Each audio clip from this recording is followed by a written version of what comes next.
A rat, if you turn a bright light in a rat's face, he'll run for cover. And it doesn't make any difference whether that rat is in the city dump or in the city hall. We have good people in this town, and they were under bondage, and they had to have freedom. And it took something terrible to get people to wake up.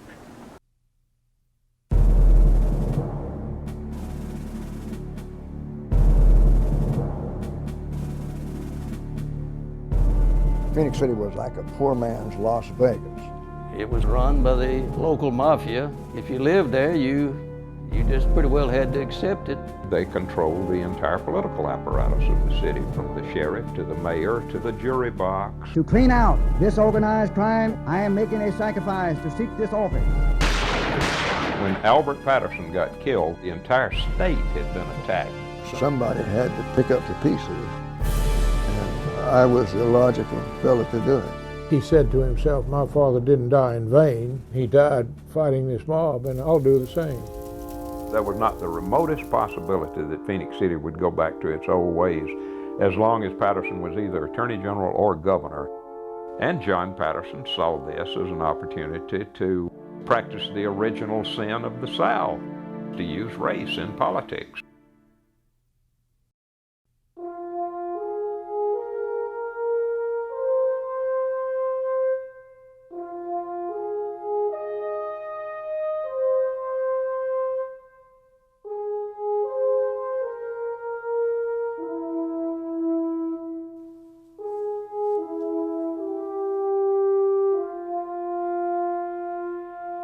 My father loved politics. He just was crazy about it. He loved to be involved in political campaigns. I had no interest in that. But all that changed for me at one instant when he got killed that night. That changed my life. I lived here from the time that I was born until the time I was old enough to start school. And then I'd come back every summer and work on the farm. And I'd sit here on this porch and watch cars go by and wonder how in the world that I was ever going to get away from here. Of course, I worked at it and eventually did get away, and hadn't been away long before I realized I'd made a great mistake.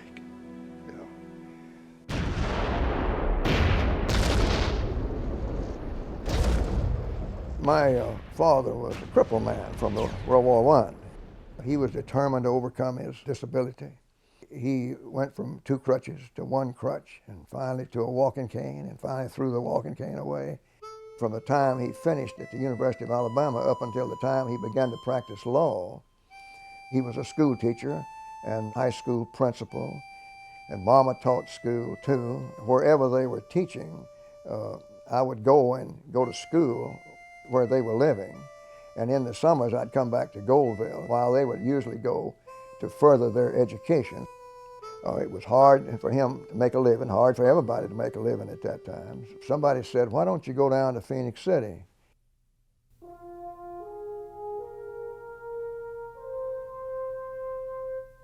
Back during the time of the Depression in the 30s, Phenix City was about to default on its bonded debt. And the city fathers decided that rather than raise taxes on people during hard times, they would invite gamblers to come in and open up casinos, and they would tax the gambling operations to run the city. It was a wide open gambling town. Adding to it, of course, was the presence of Fort Benning with just hundreds of thousands of soldiers going through the training there, and they would go to Phenix City in the evening because they could have a good time there, and you couldn't find a good time in Columbus, Georgia. I grew up right in the middle of the area where all of the nightclubs and honky-tonks and everything was. I delivered groceries to the clubs and honky-tonks, knew all of the players and the facilities. I played the slot machines and just took advantage of everything that was there. My father had always been a disciplinarian, and he would absolutely have been furious. He would have, oh man, I would have caught hell about that.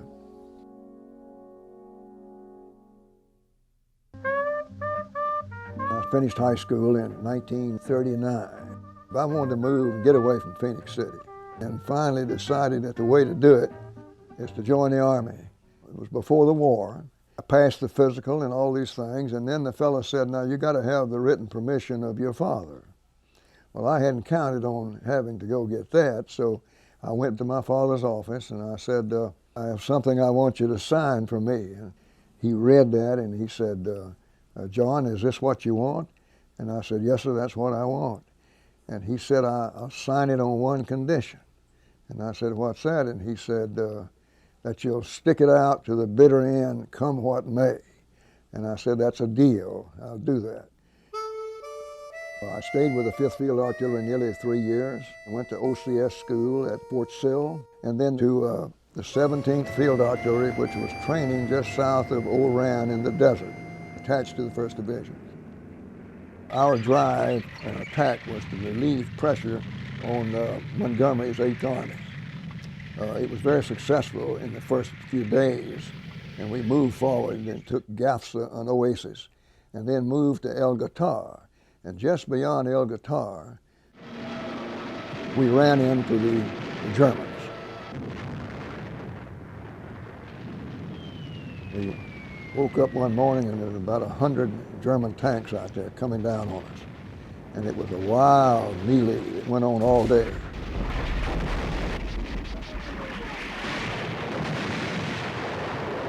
The Germans made about 3 thrusts to try to break through us.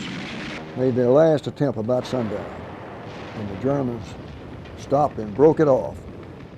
If they'd have come another 500 yards, the outcome of the battle would have been totally different. After the Tunisian campaign, we participated in invading Sicily under dive bombing and strafing attacks. Some months later, we made a beach landing at Salerno in Italy, south of Naples, and continued up the peninsula. And finally, when the cold weather and the winter set in, we were in the vicinity of Cassina, just sitting there in the snow and ice looking at the German lines, and they were doing the same thing, looking at us. Finally, in May, they started to drive on Rome. One morning, about a little after daylight, we came up on this rise and looked across this plain, and there sat the great eternal city of Rome.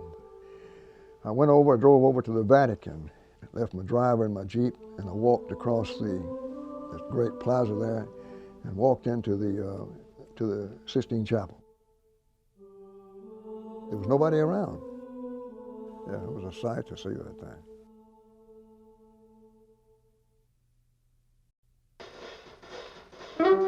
As soon as I got home, I planned to go right on over to the University of Alabama and enroll. I was like most returning veterans of World War II, had high ideals, wanted honest government, and you had a lot of that all over the country. Jim Folsom is a typical example of that. While I was at the University of Alabama, Folsom was campaigning for governor. That was his first time, campaigning with a shuck mop and a suds bucket and the string band, the strawberry pickers. And he brought his caravan and show to the campus at the University of Alabama. Some of us fraternity boys got together and decided we'd go up there and have a little fun and maybe heckle him a little bit. Thank you. They played the songs and he passed the suds bucket and all of this kind of stuff. And he said, I'm going to take this shuck mop and I'm going to go down there and scrub that capital out. And he said, now, I tell you what, he said, you fellas are going to college, and you know less than 15% of the people of Alabama go to college, and fewer than that finish. But I'll tell you what I'm going to do. I'm going to put on the show here tonight that I put on in the branchheads, and just let you be the judge of it. His mailbox road program and his old age pension program and putting the hay down where the goats can get to it. I was much impressed with that. And every one of us that left there and went back to the fraternity house were for Jim Folsom and voted for him in that election. John was an exceptional student. We were mainly interested in school and having a good time, really. I'd go home with him, and we did visit some of the night spots there in in Phenix City. I remember one specifically at a place called Maul Beaches. We sat there, and Maul Beachy had a couple of her bouncers stand behind us so nobody would bother us. The key man in Phenix City was a guy named Hoyt Shepard, who was a professional criminal. He had a partner named Jimmy Matthews, who was an Englishman of all things. Phenix City was filled with vice, gambling, prostitution, whatever you could do illegally, they were doing it over there. They had gained control of the jury box and the ballot box. They had gained control of the county courthouse. There was rumors that governors had been bought off for campaign contributions just to look the other way, because you wondered why something wasn't done about it. Of course, they had their representatives, and they also were fairly close to the Folsom administration, which came to power in 1947 for the first time. I graduated from law school in August of 1949 and went home to Phenix City to practice law with my father until I got recalled during the Korean War, 1951. I remember one night listening to Armed Forces radio, and they were playing some of the National Convention. I believe it was in Philadelphia. And I heard my father speaking on behalf of Estes Kefauver. I know now why he was doing that. Kefauver, you know, headed up a big crime commission, and my father was interested in getting Kefauver to have a Phenix hearing, trying to bring the spotlight on what was going on in Phenix City. When I came back from the Korean War, I found Phenix City just a place in great turmoil. There was a man named Hugh Bentley, and he and some like-minded people, reformers, they didn't like the climate of Phenix City as a place to raise their children. Maybe 10 or 15 people formed the Russell Betterment Association and dedicated themselves to cleaning the place up in any way that they possibly could. They were threatened, intimidated. In the case of Mr. Bentley, one night somebody put dynamite under his house and blew his wife and child out in the yard. Just a miracle that they survived. They set fire to my father's law office and tried to burn him out. That bombing did create a huge demand for doing something about Phenix City, but still the people who could really do something about it, the governor, the attorney general, the chief justice of the state, there was no political profit in them doing it. They would go to the state capitol in Montgomery and ask the governor to help us over here. But before you could get out of the governor's office, somebody there would be calling some of those gangsters over in Phenix City, and they'd be waiting for you when you got home. People would go to the police department to report the gambling. The officer would say, well, follow me, and come back here and we'll file a report. And they'd hear an iron door clang shut behind them, and lo and behold, they were in jail, booked for public drunkenness, and they would spend a very restless night in jail, hardly wait till morning to get out, and that was the end of the story. The sheriff's office was run, and it was known by one and all by Chief Deputy Sheriff Albert Fuller. He really was something out of a Dostoevsky novel. When you met him, he was almost obsequiously deferential. He was very polite. And yet, when you knew the man's activity, you knew for certain that this man had killed people. He had killed 6 people, as I recall it, in the line of duty as an officer. They could protect themselves from indictments. They could punish somebody they wanted to get rid of. When a town gets in that kind of situation, what can the good citizens do about it? They don't have the constitutional processes to work with. And that's why my father decided to run for Attorney General, because the Attorney General in Alabama has the legal power to go in and enforce the law anywhere in the state. The totality of his campaign was, elect me Attorney General and I will clean up Phenix City. Well, I was 33 when I came home from the Korean War. And I wanted a good law practice. I considered myself a trial lawyer, and this is what I really wanted to do. But very quickly I saw that this was not going to be possible in Phenix City, because if you were not lined up with the mob, then you had a hard time making a living. It was out of my hands, really, when my father ran for Attorney General. I had no choice except to work for him and try to help him get elected. to clean out, once and for all, this organized gambling and other criminal rackets, I am making a sacrifice to seek this office. The Attorney General of Alabama has the authority. He can, and it is his duty, and it is his obligation to stamp it out wherever it exists or wherever it takes root in the state of Alabama.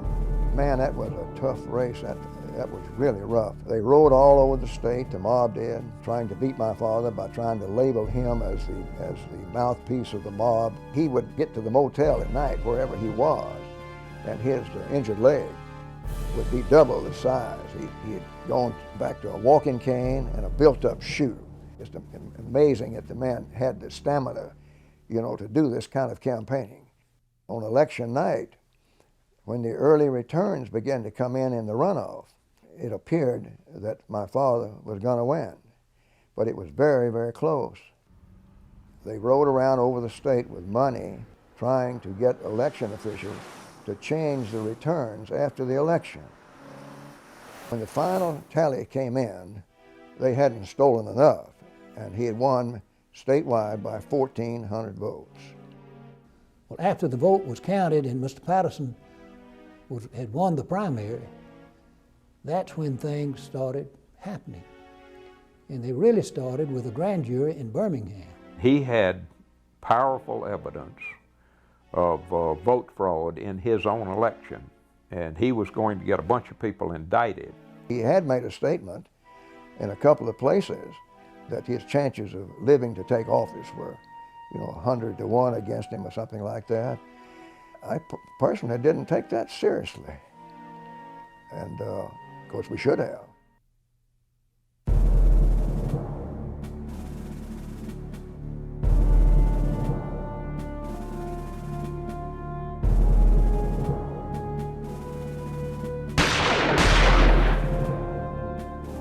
My dad owned a 5 and dime store. As we were there locking up, some man came running down the street saying that Mr. Patterson had been shot. It was just a block away, and we ran down to where it had happened. The police were all gathered around the car. They were kicking the dirt around the car. And they were also rubbing their hands around the windows of the car, across the door handle. I pulled up across the street with my car. A big crowd was here. A policeman told me that my father had been shot, and there was a big pool of blood. I then rushed out to the hospital and to the emergency room, and I found my father lying on a gurney in there, covered up with a sheet, and he was dead. This indeed was the greatest thing in his life, was to win that Attorney General's office. It was the realization of a dream of his.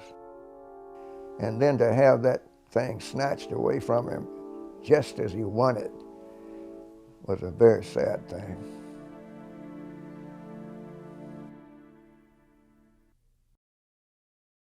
When the governor's office was notified that Mr. Patterson had been shot, the governor dispatched General Hanna, straight to Phenix City. I think his real name was Walter J. Crack Hanna, in charge of the Alabama National Guard. He was a crack shot with a weapon.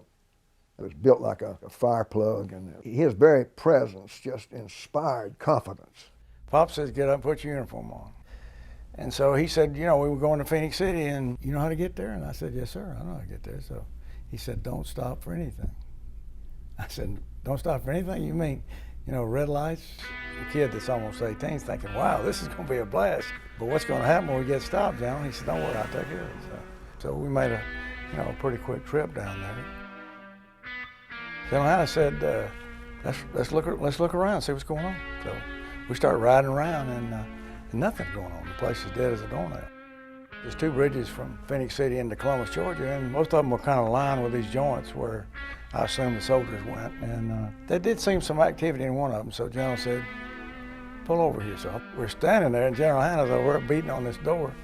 This big guy comes to the door, and right away they got in a big cuss fight about what they were doing in there. More people were beginning to show up. I take my .45 out of my holster, and I cock it. And when I do, the people start drifting off. General Hanna goes back to Governor Parsons and says all they're doing over there, the law enforcement people, is helping those people hide evidence of their crimes.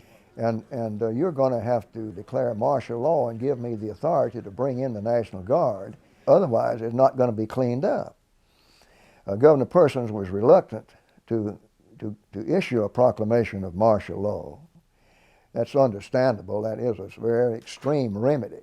At the Russell County Courthouse on Monday after the shooting, he came over with a highway patrolman and got out of the car, and Arch Farrell, the local solicitor for Russell County, walked up to him and said, "Governor, what you doing here?" And he said, "Well, Arch, I think I'm going to just see what's going on."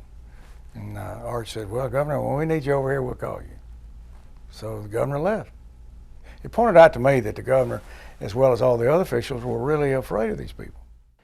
The night of Mr. Patterson's murder, General Hanna called me here at the air base in Birmingham. I had come back from Korea and was wing adjutant for the 117th Attack Recon Wing. The general called me at the officers club on that Friday night and ordered me to Phenix City. General Hanna knew that he was a close friend of mine, and he sent him down to live with me. I guess he figured that I needed a bodyguard. John was uptight. He felt like he knew who had done it, but he couldn't prove it at that time. Already the rumors were rampant who had done it. It wasn't any question that the bad element was behind it. I think I was rather shocked that they would go that far, because it wasn't in their interest to do that. There was always the possibility that they could buy him off. Hoyt Shepherd had a lot of money. We interviewed the chief of police, the sheriff, the deputy sheriff. We got responses that were obviously untrue. They were conflicting. We didn't have a good impression of and from the law enforcement people. And it was quite obvious from the very beginning that they were not investigating the murder. They were doing everything they could to cover it up and make it more difficult to ever find out who did it. You had a feeling that there was somewhat of a pall over this community. Everybody in town was packing a gun, including me. One night we were coming back from Opelika to Phenix City, and we decided to take a back road. And all of a sudden, this car jumped in behind us, right on our bumper, almost tailgating us all the way back to Phenix City. Joe was in the back seat with a shotgun. Got to Phenix City, and the car stayed right behind us, and we crossed the bridge and went over to Columbus and made several turns. Pulled up in front of the hotel. This car pulled up right behind us. John lowered the window and had his pistol in his hand. This man jumped out of his car and came right by us and walked in the hotel. If he'd have stopped and said anything, I don't know what would have happened. I was so mad and so furious, and it was such a terrible situation in Phenix City. Somebody had to pull it together and to pick up the pieces, and I was the logical fellow to do it. I decided to go to Washington and see J. Edgar Hoover and ask for some help, but he refused to see me. One of his people working for him, he said, "Well, we feel very sorry about this, Mr. Patterson, but this is a local matter and you'll have to take care of this yourself." Well, when I got back to Columbus, Georgia, there must have been 25 or 30 people with the press there. "Where have you been, Mr. Patterson?" I said, "I've been to Washington." "What'd you go up there for?" "I went up there to see J. Edgar Hoover." What about?" "Well, I want some help from the federal government. The people that are investigating my father's murder are the most logical suspects, and they're doing everything they can to cover it up." The newspapers covered the story intensely. The pressure was on, and the governor felt the pressure, and he acted. We were sitting in John's office one day. The governor called and said, "You're going to see history made. Look out your window. I've declared martial law." Apparently, Governor Persons thought that that was the only way to break that mob, just to give unlimited power to the military and have at it. The Guard took over all the functions of the county and the city. And they did that by taking the badges and the guns away from all the law enforcement guys and the keys away from the jailers. And they start raiding those places, dragging the equipment out, burning it up, dragging the people out, putting them in jail. I'm not sure justice was always meted out, but boy, they were throwing the book at everybody. The Constitution was suspended in Phenix City, Alabama, and if Hannah wanted to see about some slot machines and they were in that room, he didn't bother with a search warrant. They broke the door down.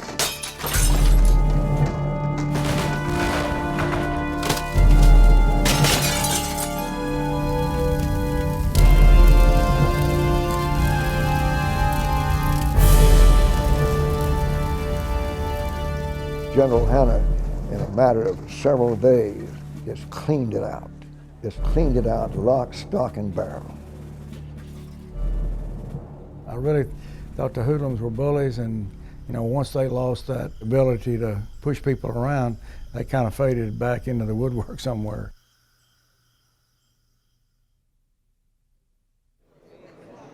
The State Democratic Committee had a special meeting. They announced candidates could qualify for the office of Attorney General. Man, I can see it now. I was there, it was in Birmingham. John walked down, and there were others who were toying with the idea of running for in the special primary for the nomination. But man, when John walked down, that ended all of them. Nobody's going to take on the son of the martyr.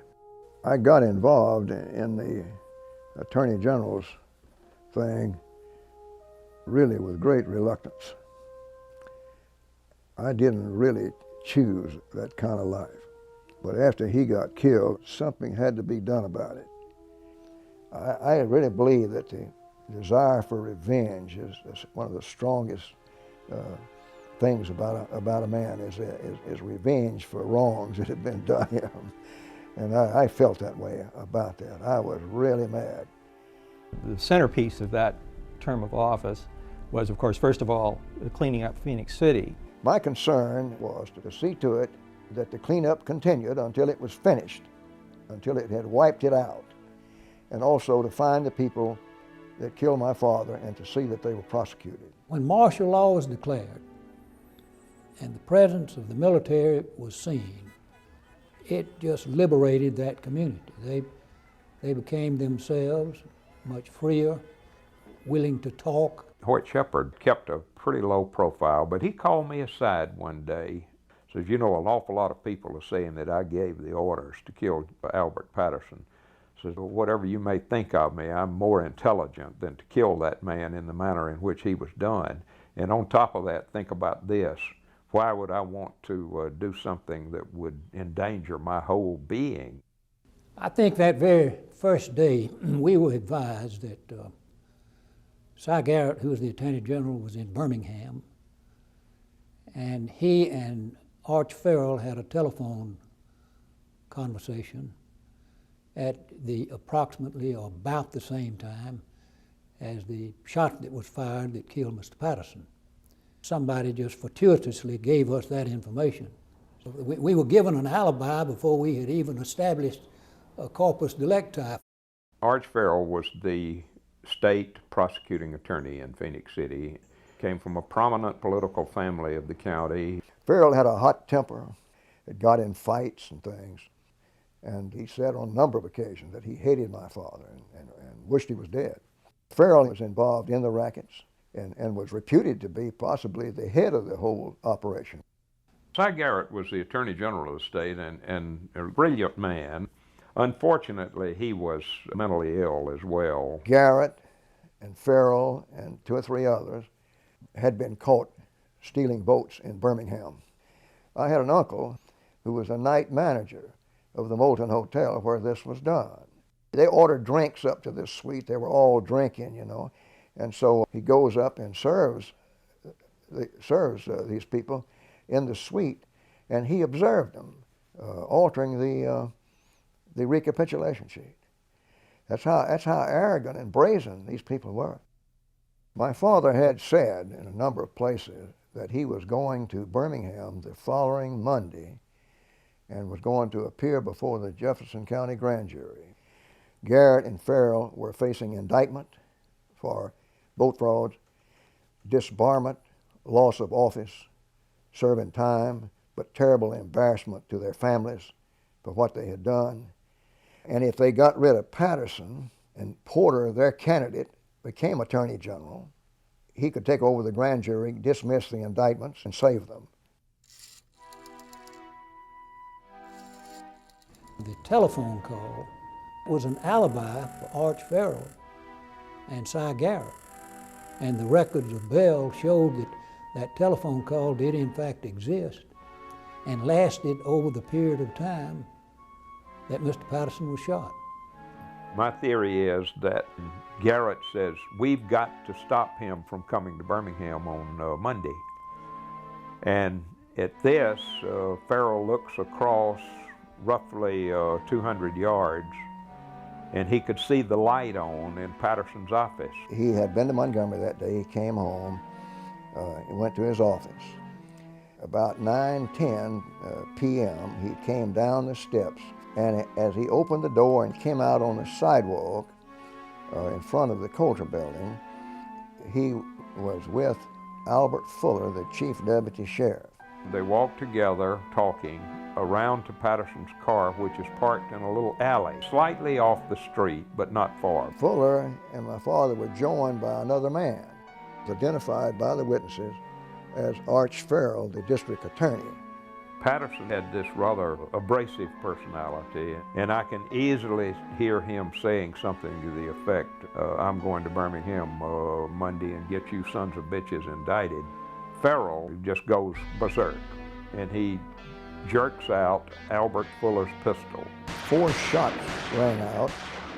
Fuller and Farrell ran around the car, back down the alley. Fuller ran toward the front of the courthouse, where an automobile was waiting for him with the door open and a motor running, and sped away. The courthouse janitor, a fellow named Quinny Kelly, was sitting on the steps there smoking a cigarette before he went home. He heard the shots, looked up, saw a man running toward the courthouse. He positively identified the fellow as Arch Farrell, the district attorney. He saw him every day. He went back to his office on the 2nd floor, and I'm stressing this is my theory because no one knows this other than Arch Farrell, that he picked up the phone, which had been lying there, and tells Garrett, I killed the son of a bitch, and they hang up the phone. Sunday night, I had a managing editor bad to drink, as we'll say up home. I mean, he was a drunk.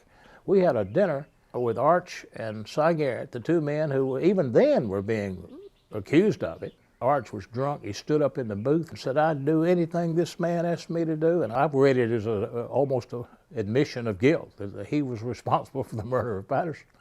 The grand jury indicted Fuller, Farrell, and Cy Garrett, the Attorney General, for murder, first-degree murder.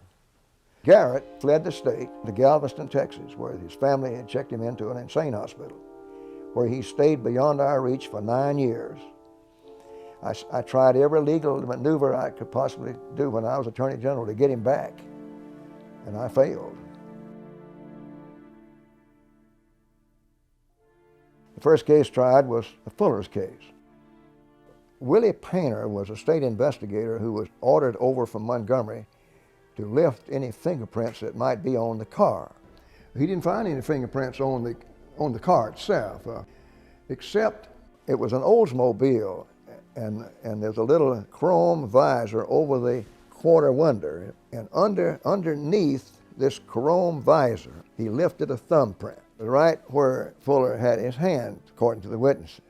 He suspected that there might be an attempt to cover this thing up, and takes it across the river to the Columbus post office and mails it to the FBI lab in Washington, and then tells his superiors what he's done. And my judgment, if he had not done that, we would have not had that piece of evidence. And the FBI reported back that it was Albert Fuller's thumbprint. The jury, after deliberating for quite a long time, returned a verdict of guilty of first-degree murder, and they set his sentence at life imprisonment. Then we tried Farrell. He was a different jury, different lawyers, and strong case. Had everything against him except the fingerprint.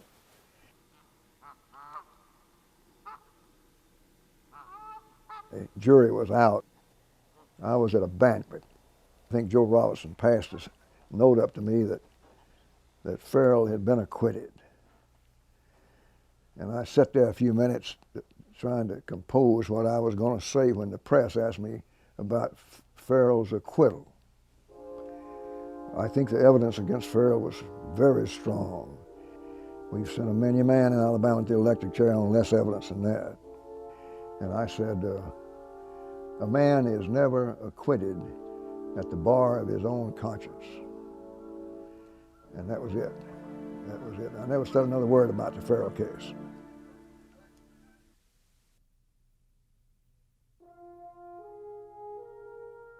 One month and one day before Albert Patterson was killed was May the 17th, 1954, the day of the Brown versus Board of Education desegregation decision. But every headline in the newspapers of the state dealt with the Patterson murder, not with some aspect of desegregation. Early on in my tenure as Attorney General, we had a discussion about where are we going in this integration business? What's going to happen?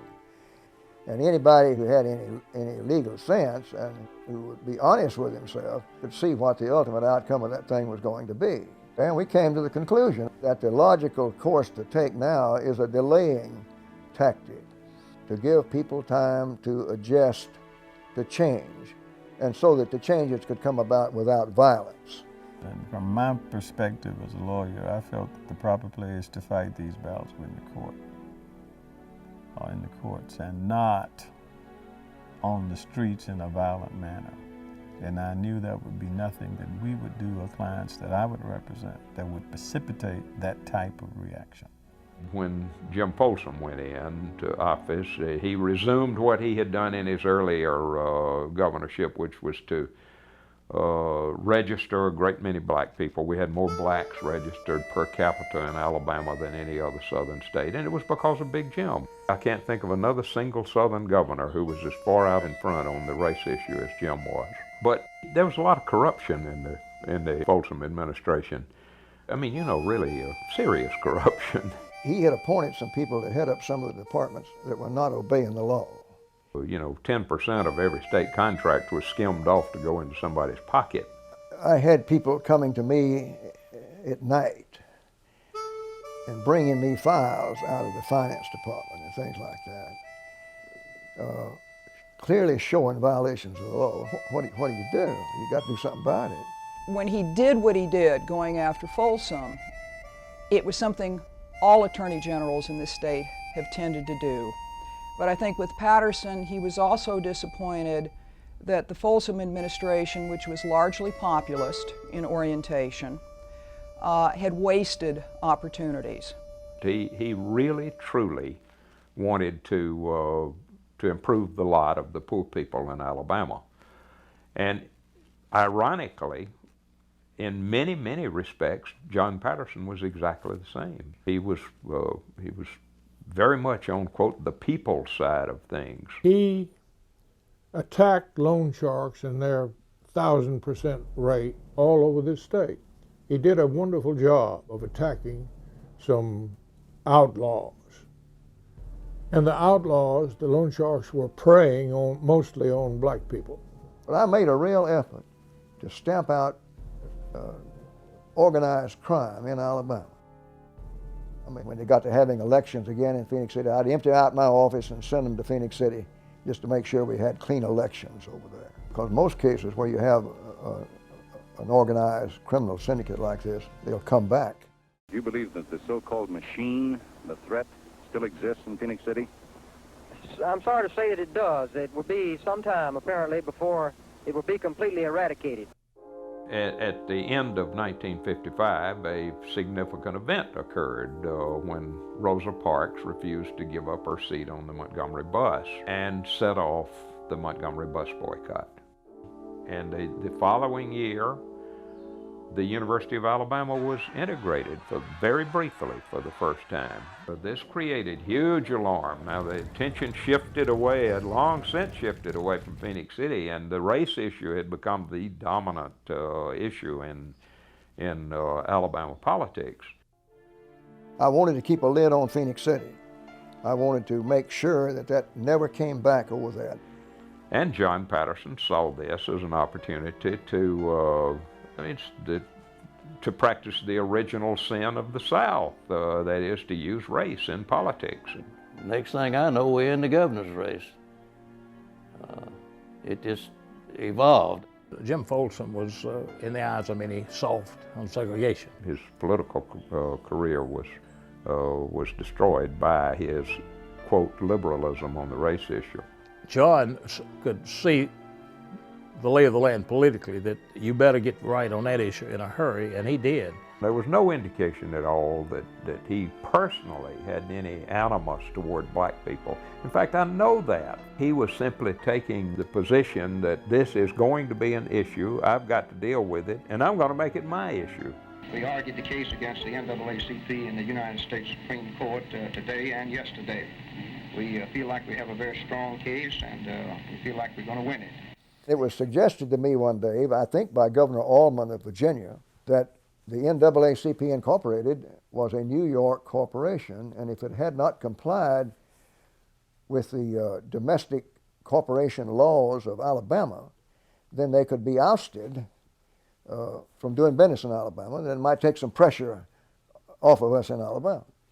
Went into court, argued that they were an out-of-state corporation and had not registered, which was required by Alabama law.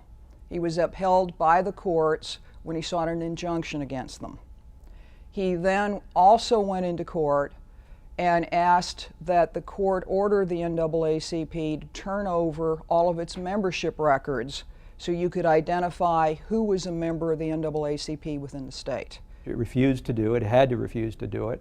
The economic sanctions against NAACP members would have been instant and drastic. They would have been fired from a job if they were employed by a white person.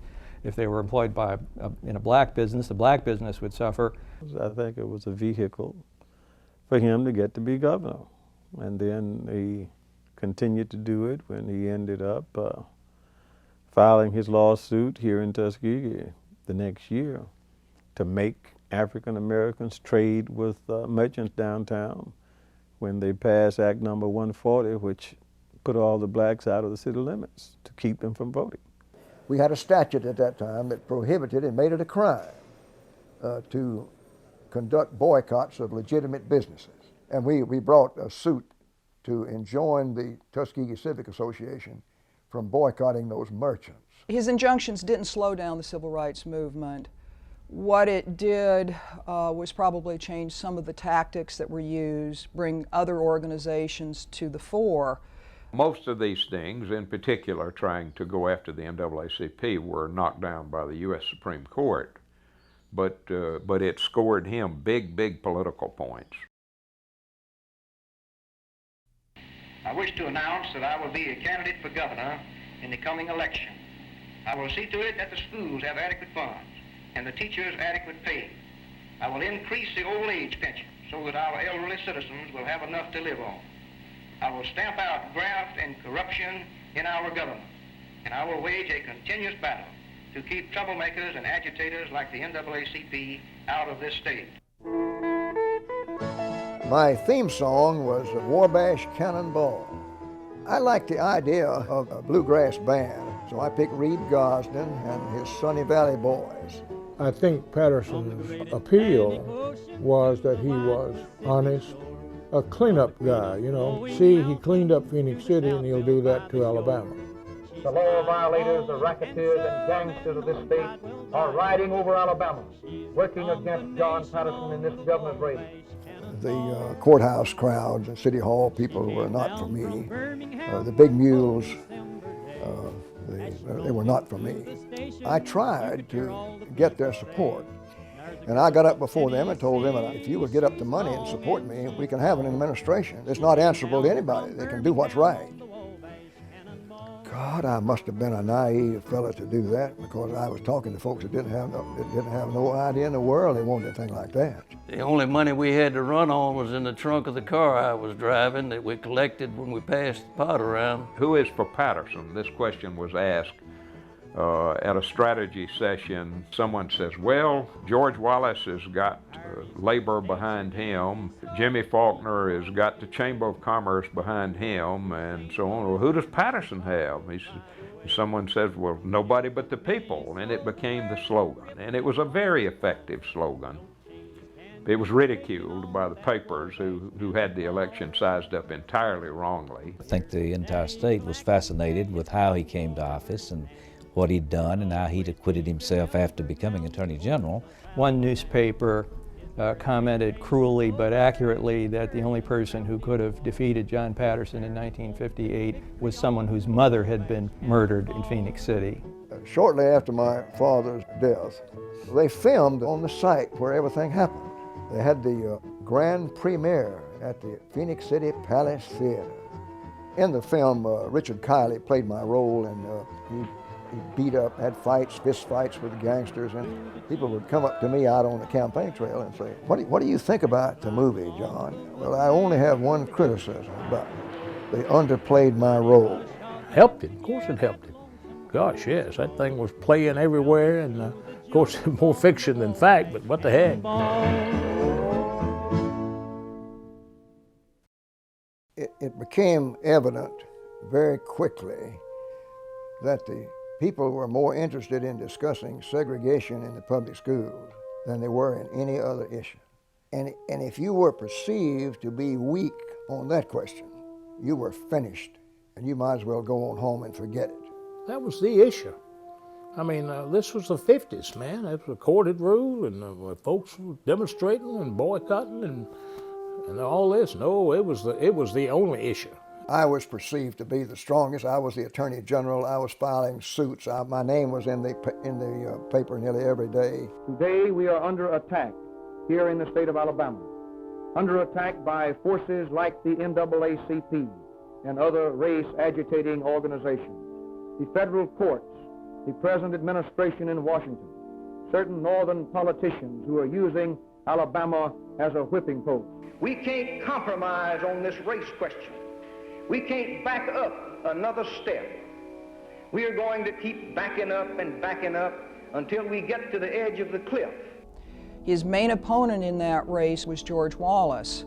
And George Wallace at that time was running a relatively moderate campaign, lower keyed on race. It's beyond my comprehension how history would have changed had he won that year. I will not comply. He wouldn't have been the defiant, standing in the schoolhouse door, carpetbagging, scalawagging, poo-mixing judge, had Patterson not been the son of the martyr, if he hadn't just come out of nowhere in so many words. But I learned about George Wallace a long time ago that he can sense the mood of people and he can adapt to about any position that's beneficial. So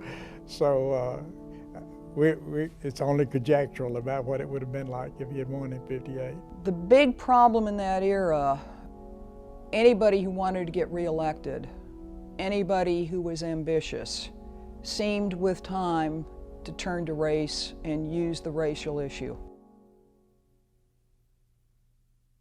I feel very gratified over the returns that have come in the governor's race.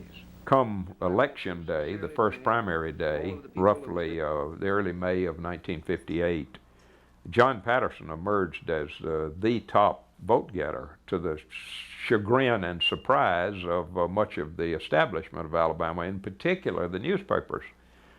And the Montgomery Advertiser, whose editor at that time was Grover Hall, Jr., and a big supporter of George Wallace, he was just in a state of shock. And man, I broke a story in the runoff that Patterson had gotten the support of the Klan, and Hall, my boss, said, boy, that's going to defeat him now.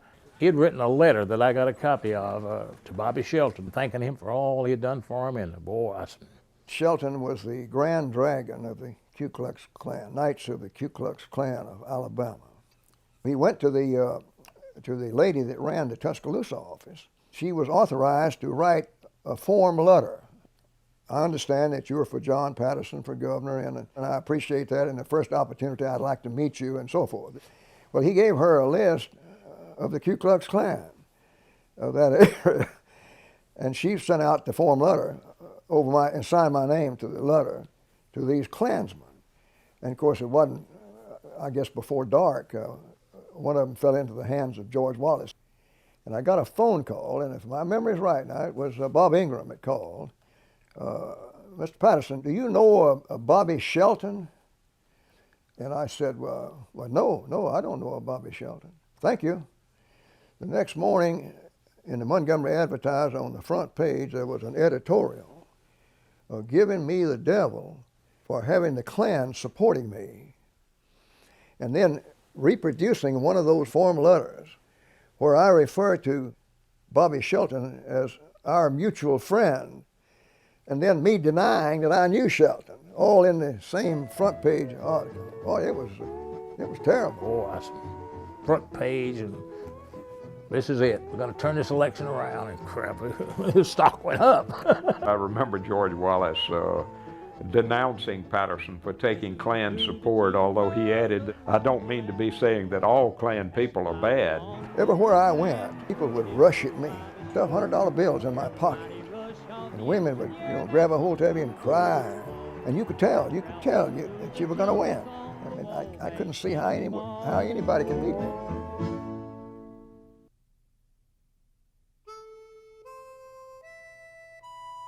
Your government in Montgomery will never be any better than the type of man that you've got sitting in the governor's chair. On the first morning that I was governor, I had all of my department heads come in. We swore everybody in. I gave them a little pep talk. We want a good administration. We want something to reflect credit on us, and sent them back to take over their departments. I held Floyd back, my director of public safety. And then he says, Floyd says, this state's got a terrible record of fixing tickets. People in high places can go speeding around the state, and if the state patrolman gives them a ticket, they tear it up. He says, we're not going to have any ticket fixing in this administration. Everybody has to pay like everybody else. If it's me or you or anybody else. You understand that? He said, yeah, I understand. That very afternoon, a United States Senator from Missouri was traveling through South Alabama, going back from Florida to Missouri with his family. And he got stopped at a roadblock for speeding. In those days, a non-resident couldn't sign his own bond. They had to go before a justice of the peace. And they couldn't find one down there, and they were riding around all over the country hunting a JP. And they had this powerful U.S. senator in jail somewhere down in South Alabama. I got a call from Senator Hill, Senator Sparkman, General Gunther, who was on Eisenhower's staff in the White House, and then Frank Boykin called me. He says, that senator you're holding down there is a very powerful man on the Public Works Committee, and says, if you hold him for another 10 minutes, you may as well kiss the Tennessee-Tombigbee Canal project goodbye. Well, I said, well, okay, Frank, I understand what you say. So I called Floyd, and I said, Floyd, come back over here. I want to see you a minute. He came back over there, and I says, you remember me telling you this morning there wasn't going to be any tickets fixed in this administration? He says, yes, sir, I remember that. I said, oh, buddy, I didn't mean that.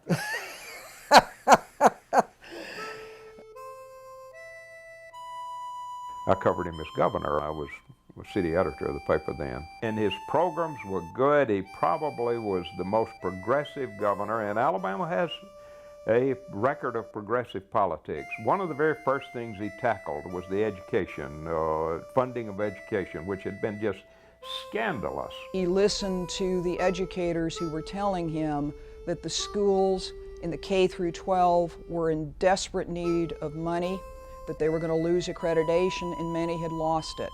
For more years than I can remember, the state had endured something called proration, and that was a fancy word meaning that the schools were promised a certain amount of money at the beginning of the year, and at about month 9 or 10, they ran out of money, and the state simply just cut them off. I had traveled over the state when I was campaigning. I'd seen some terrible schools, and I was determined to try to do something about that. He, of course, grew up in a household where both parents were teachers. His father later went on to be a school principal. His values were fundamentally standard liberal values of the time. We must provide higher pay for our teachers. We must stand up and meet this challenge now, or we're going to see our education system go under. He was successful early on, immediately in his administration, of getting $60 million to build highways, and when he matched it with all the federal matches, it exponentially became a whole lot of money. then he used that political clout when he called, and I think it was probably the first ever special session in Alabama for the sole purpose of raising revenue for education. The committee has worked out this school relief bill. It provides We were able to raise the teachers' salaries across the board by 15% and got a $100 million bond issue passed for school construction. We built a lot of new schools in Alabama with that money.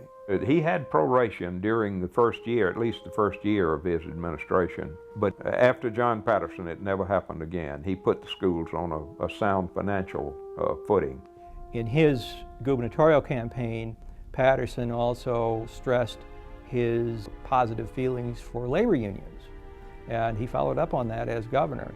He was very good on the state docks, which had been a source of great corruption, and he appointed a guy named Earl McGowan, who was an incorruptible rich man in Alabama, as director of the state docks, and he cleaned up a mess down there at Mobile. I also wanted to do something about the old age pensions. We had this tremendous elderly generation in our state who did not qualify for Social Security because at that time agricultural workers, farmers, were not covered. And you made it or you died. And the only alternative was to go to the county poorhouse. And so I put in my platform for governor that I'd double the old age pension to $75. And of course the newspapers, and particularly the advertisers, said I was crazy and all that, and I couldn't do that. But one of the themes among the newspapers who opposed Patterson was that he was inexperienced, he was a kid. He had a group of people around him who were loyal to him personally, not loyal to the power structure.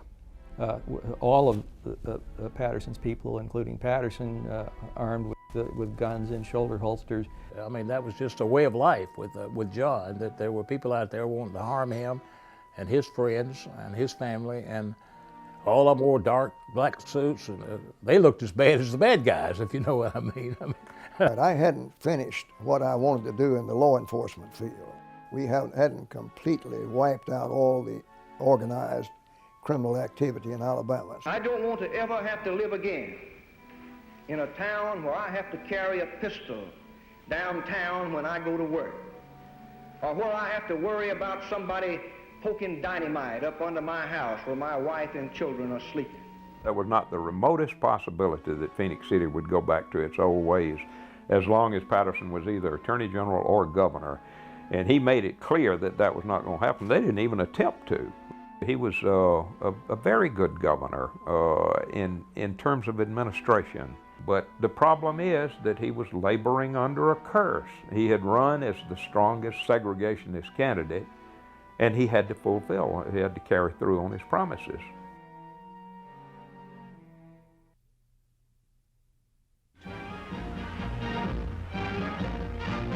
There was a group of young governors who endorsed Kennedy for president. John was one of them. Terry Sanford was another. I was interested in him because of his background in fighting organized crime. He had been active in the Senate. He absolutely appeared to be charmed by him. He liked his lifestyle. He liked his sense of humor. He could look at Kennedy and see the same war experience, that they were the same generation. I wanted to play a role in national affairs. I thought a governor ought to play a role in national politics. He saw himself as a kind of Southern version of John F. Kennedy, a liberal. Patterson, beyond race matters, had a sterling record as a liberal Democrat. John F. Kennedy was a liberal Democrat. I think he's a person who is sympathetic to the problems and conditions in the South.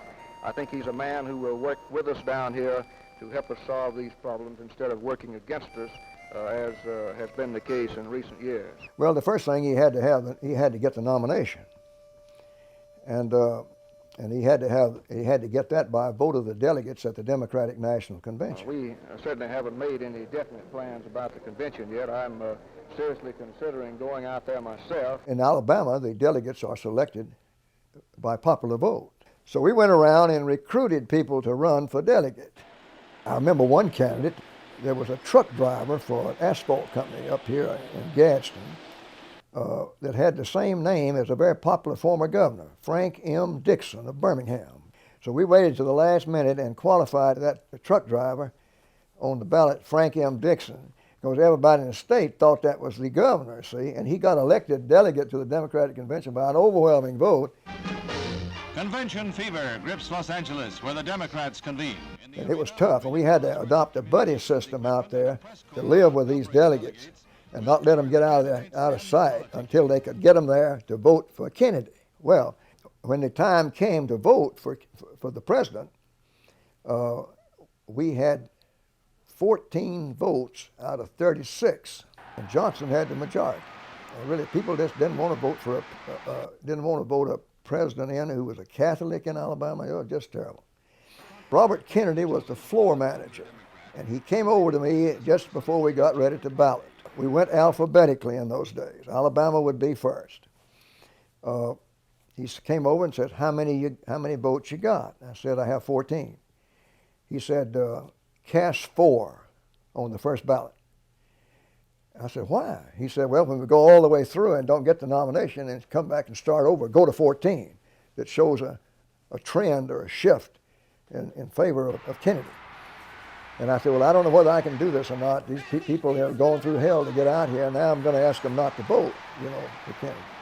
So we had a meeting in the stairwell, and oh man, people were mad.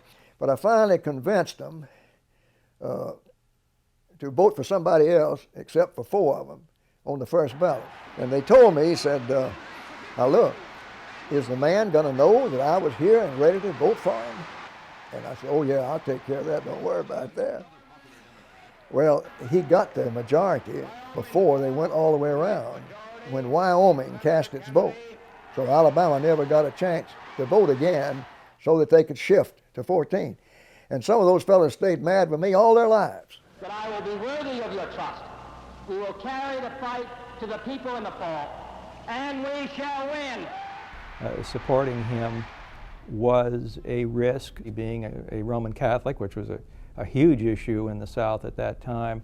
Perhaps the safest course for an Alabama governor then would have been to do relatively little, to not go to the extensive efforts that Patterson did in raising money, carrying cash in brown paper bags to Kennedy's Georgetown townhouse and turning them over to Kennedy.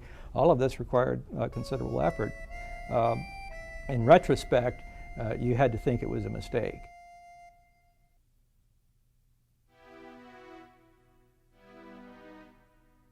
I got a call one day from General Reed Doster, who was a major general and commander of the Alabama Air National Guard, to come down to see me and bring a fellow with him from the CIA.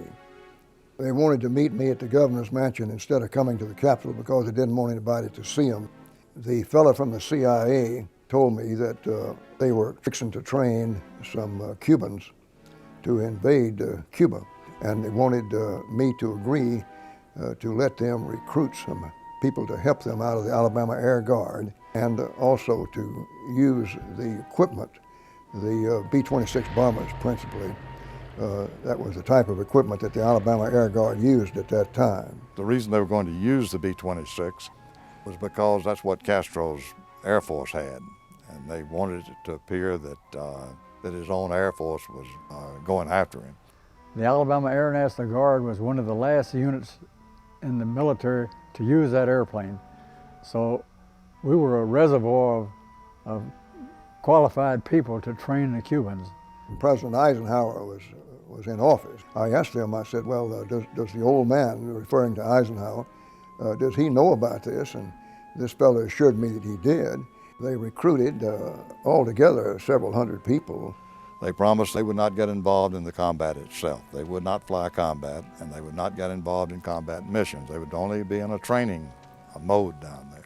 They were sent down to, first to Guatemala and then Nicaragua, where they trained Cuban pilots to fly these old B-26 bombers. We had cover stories. Our families had no idea where we were or what we were doing. I was supposed to be away in training. They kept delaying the thing and delaying it.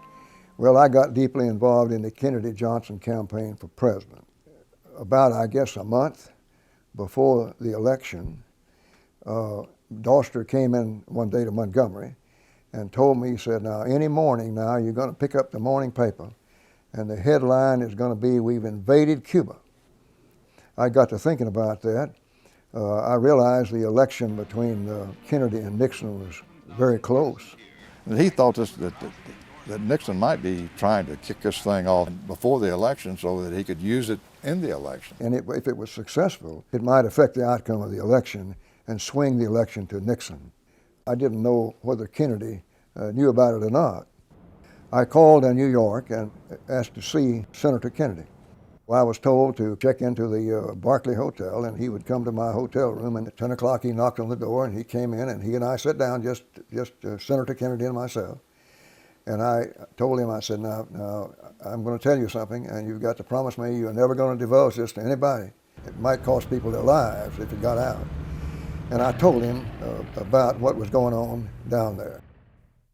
Let every nation know, whether it wishes us well or ill, that we shall pay any price, bear any burden, meet any hardship, support any friend. Well, the invasion was postponed until Kennedy was inaugurated, and then he had to make the decision whether to go ahead with it or not. And they said, go ahead.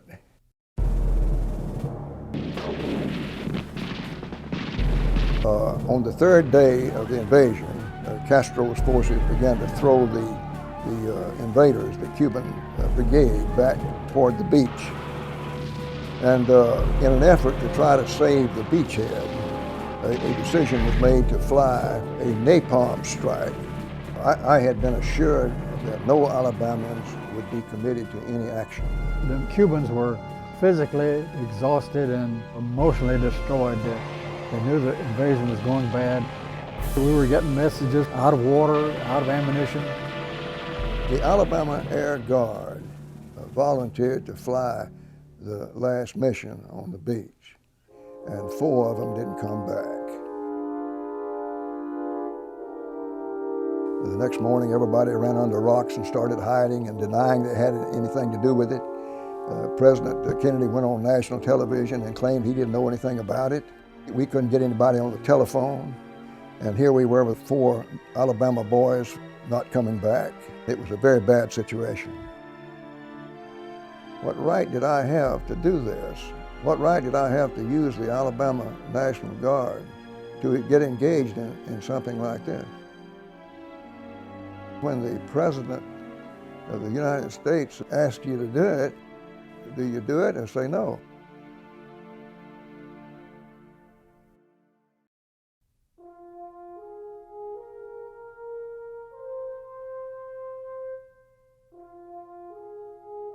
Robert Kennedy once suggested to Martin Luther King, focus on voting rights. I can win those cases quickly.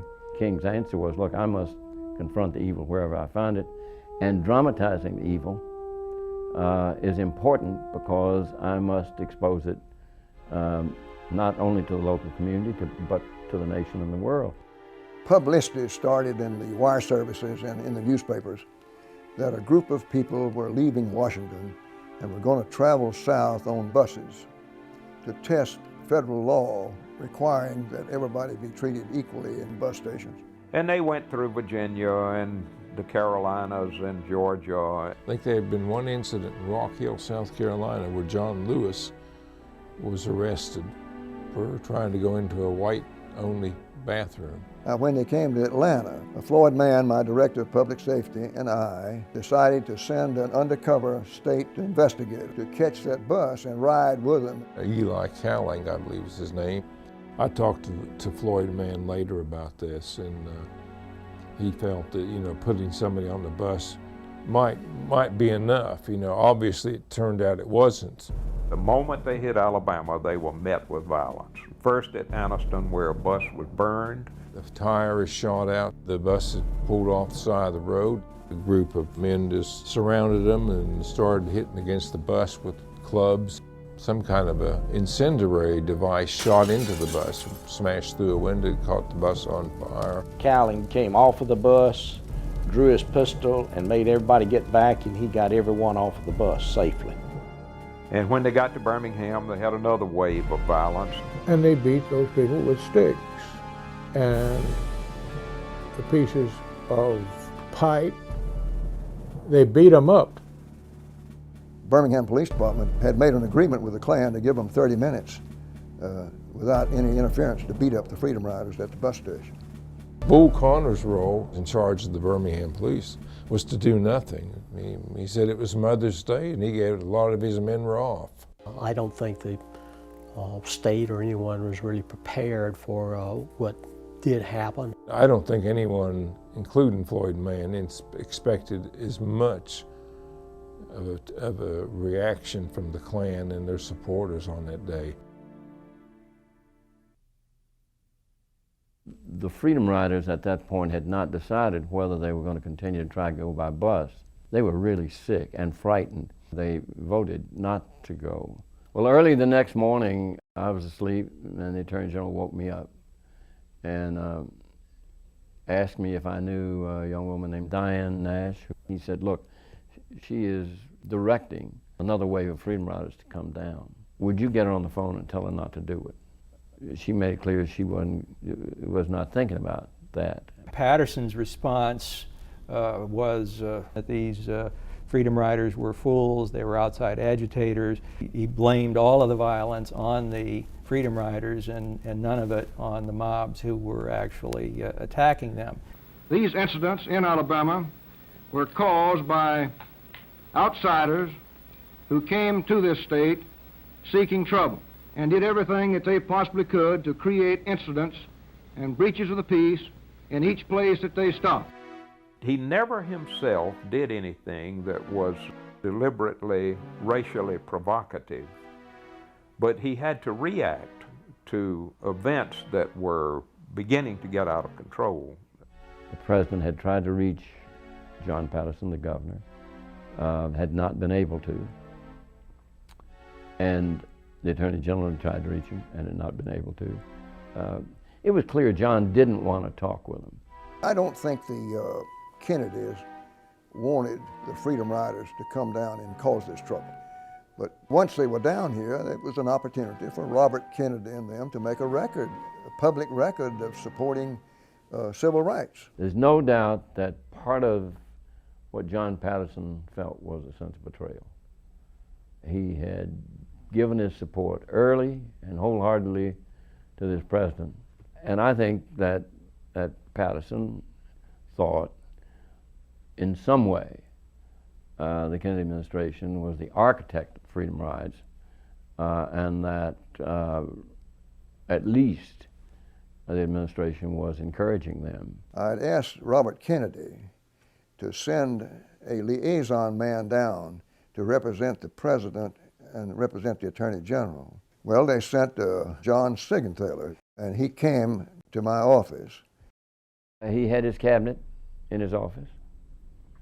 He welcomed me with a handshake, but sternly. And he kept insisting that we babysit these people while they violate the law. They had created enough factual basis for a case with the bus burning at Anniston to get into court and get these laws tested in court, which is what they should have done. The court is a place to take your grievance, not the street, but they preferred the street. He finally took the position that they couldn't protect them, that it was impossible to protect them, that there were troublemakers looking for trouble, and they were going to get trouble. And then he pointed to this fellow right across the table and said, there is my Commissioner of Safety, Floyd Mann. He will tell you, we cannot protect them. Floyd, tell this man. And I looked at this man, freckled, sandy-haired, red-faced, and I thought, redneck. And I was so wrong. He said, Governor, it was a moment in my life. He said, Governor, I've been in law enforcement all my life.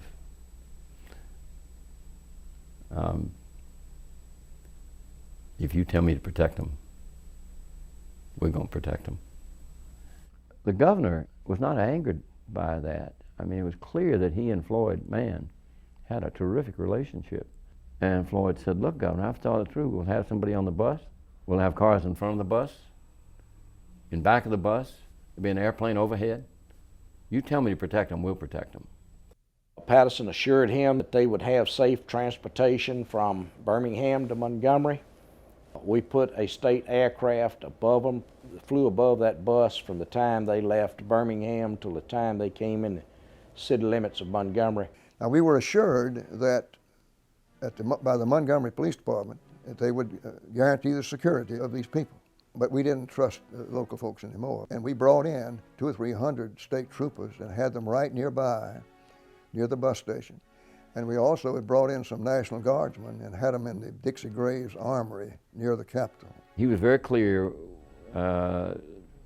he was not going to invade the responsibility of Commissioner Sullivan in Montgomery. The bus pulled into the Montgomery bus station, and there appeared to be nobody around. And all of a sudden, just out of nowhere, a huge crowd just descended on that bus station. And they started jumping on and beating the Freedom Riders. The Montgomery police abdicated their duty totally. There was 1,000 or more people gathered.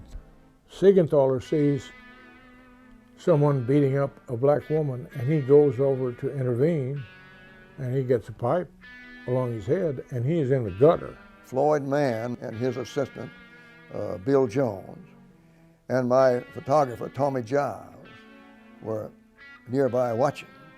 And they waded into the crowd, and Floyd Mann and Bill Jones drew their pistols, straddled the Freedom Riders who were on the ground, and Floyd told them, said, you hit him again, you're dead. And I remember Floyd handed me 50 cents and asked me to go get him a pack of cigarettes, and he just kind of shaking a little bit. He's trying to figure out what the hell has happened to Sullivan's police department. He knows he's been betrayed. And somewhere in the back of his mind, John Patterson knows he's been betrayed. The day after the beating in Montgomery, which happened on a Saturday morning on the 20th of May, that evening the Freedom Riders and their supporters were at a black church in Montgomery, and it was surrounded by a mob, and they were burning cars and throwing rocks through the windows. It was almost like a civil war. And we were watching this thing and waiting. I'd already prepared a proclamation of martial law just in case. We rang the church with members of the National Guard Special Forces. Law enforcement officials came in the church and suggested that we not leave. And none of us tried to leave that night. We just thought it was best to stay, and we did stay until they indicated it was safe for us to leave the next day. And we kept the whole town under martial law, patrolled the streets with National Guardsmen until the Freedom Riders loaded into the bus and left for Mississippi, and we escorted the bus all the way to the Mississippi line and turned them over to the Mississippi State Patrol. And it was during that time that John emerged as really not so much of his own doing as a reactive type thing, as the embodiment of resistance to desegregation. We came off very badly in the national press. Oh yeah, no question about it. Our people saved some people's lives, but was never reported. Nobody ever wrote about Floyd Mann saving those people's lives at the bus station. Nobody ever wrote anything about Mr. Cowling saving those people's lives on that burning bus, you know. But they did. We should have rounded up everybody at that burning of that bus. We should have rounded them all up and put them all in jail, all of them. Of course, you never get a second chance, you know.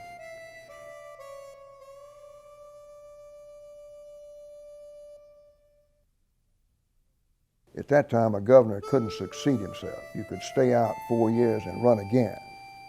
I sort of ran the same type of campaign I did in '58. I had Reeb Gosling and his Sunny Valley Boys. As Governor and Attorney General of Alabama, we fought diligently every day. It's hard to lay out 4 years and then come back and get back to where you were. And Lurleen Wallace, she beat all of us. I ran 6 in a 10-man race. It crushed me, it really did, but I didn't let on, I didn't show it, you know. I won and I was on the top of the mountain. It's great to be up there. I've also been down in the valley. And although that's no place to be, there's some lessons to be learned.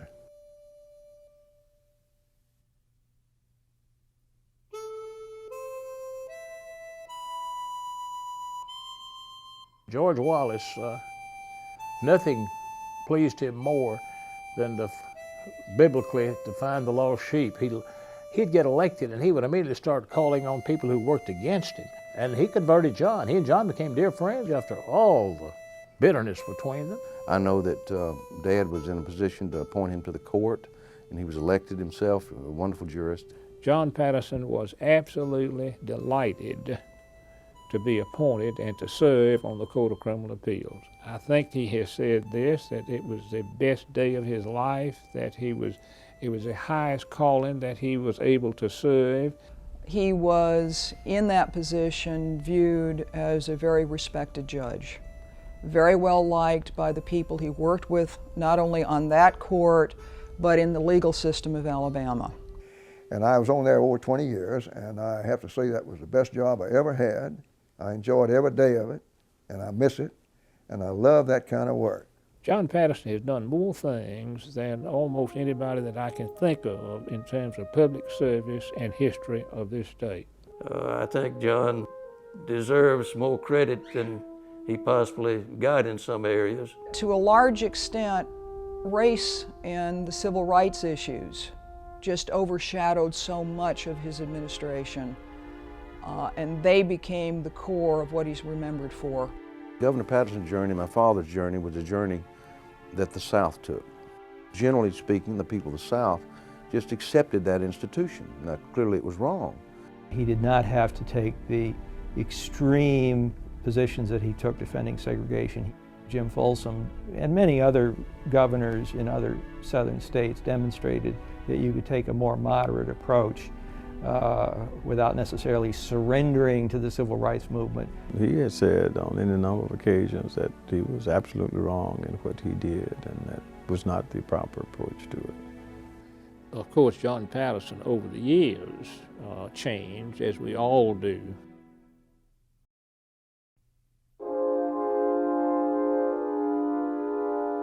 Revenge is not really a good thing, is it?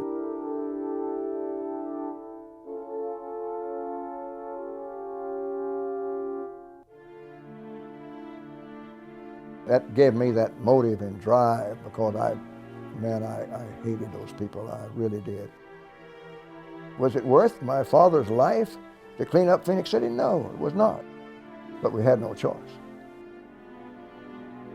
But I've got all that out of my system. I don't have any hatred for anybody anymore. I think I live a better life after you get rid of those kind of things. You know, you say, well, was justice done? You know, I think so in a way. Everybody connected with the killing of my father, from that night on, lived miserable and wretched lives and died young. The Lord was eating on them. The guilty fleeth when no man pursueth, you know.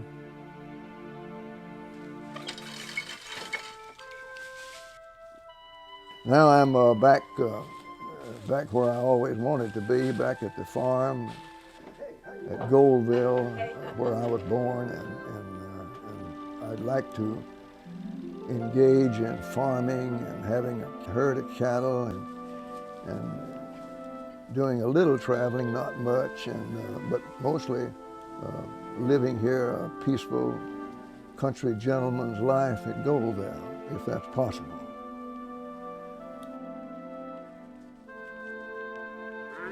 I'm just beginning to feel my way into that.